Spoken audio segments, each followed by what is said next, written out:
Hello children, I welcome you all to our English class of class 8.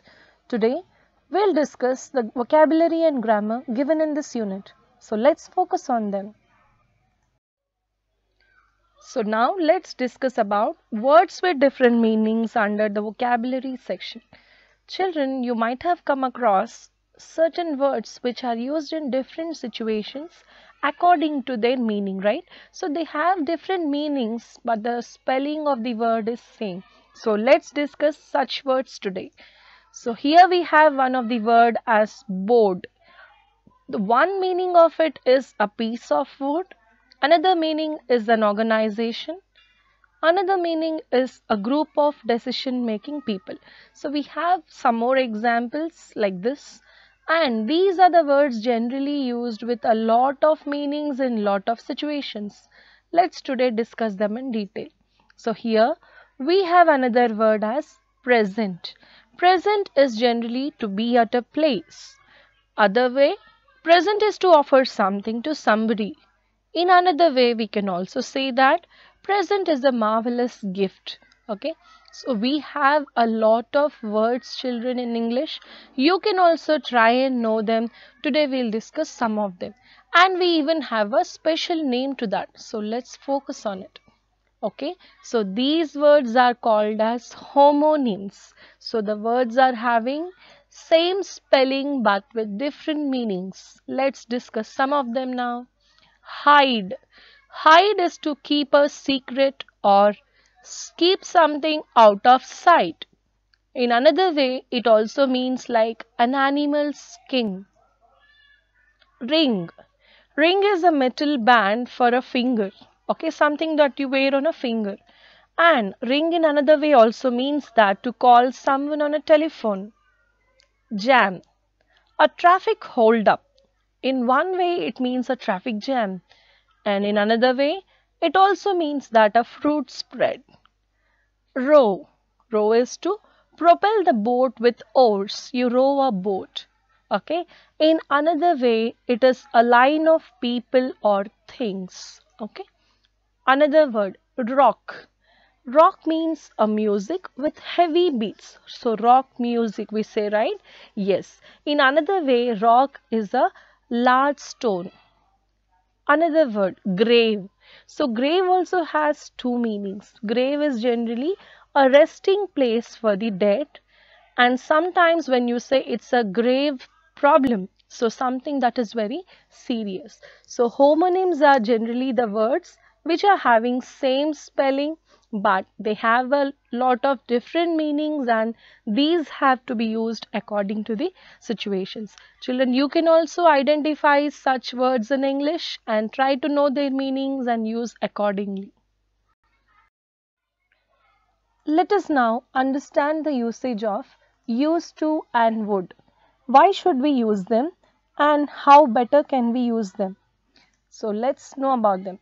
Both used to and would are generally used in our conversations to talk about some past event or habitual actions that we had in the past.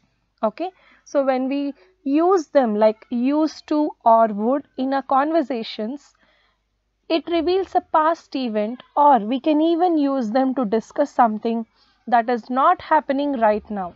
Okay, so let us look into some examples. When I was at school, I used to play football every Saturday. The same essence of the sentence is conveyed by using would here. When I was at school, I would play football every Saturday. In the first sentence, we have used to, and in the second one, we have used would, but both of them are giving us the past habit of playing football, right? So let's know the second one. They used to be good friends in their childhood. So we don't know how they are now, but they used to be good friends in the childhood. Something, the same thing is again given as they would be good friends in their childhood is the sentence using would. The next one. In ancient Greece, people used to think that the world was flat. Okay. So in ancient Greece, the people's ideology, that belief was there. So it is the past event that we are discussing about. The same one is represented and written like this. In ancient Greece, people would think that the world was flat. The same meaning is given in this way. So let's focus on some more sentences like this and understand more. The next sentence is, I used to play basketball when I was younger. So here we are using used to give a past habit, a past event that we have done. So I used to play basketball when I was younger. The same essence is carried in this way. I would go to practice every day after school. Okay, so I would go to practice basketball every day after school is also a sentence. Probably the meaning is always the same, and we are trying to write with used to or would. Okay, so both of them are telling us the past events meaning. Next sentence, I never used to have free time because I would have to do my homework after practice. So I never used to have free time. So it is a past event that you never had any free time because I would have to do my homework after practice. So after practicing basketball, maybe you're coming back and you're doing your homework. So in both the situations, like after coming back, you don't have enough time and you would also do the homework. So it's completely talking about a past situation.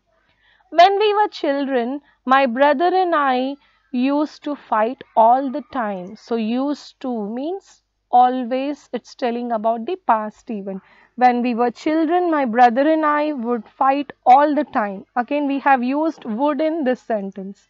And the next one, before I got this job, I used to go out a lot. The same sentence is written again using would. Before I got this job, I would go out a lot.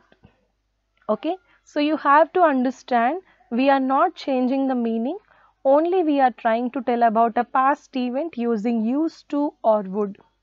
The next sentence, they used to share a flat together as it was near to their office. You can also say it in this way, they would share a flat together as it was near to their office. So children, you also try to pick up these two phrases, used to and would. You can also frame a lot of sentences. You talk about your past events, whatever you want to share and discuss with. Try to do this assignment, okay? Children, I guess you understood the concept of homonyms as well as the usage of used to and would. And I would certainly suggest that you have to practice a lot with lot more examples, okay? Thank you all for listening to me, and we'll surely meet in the next class. Until then, happy learning.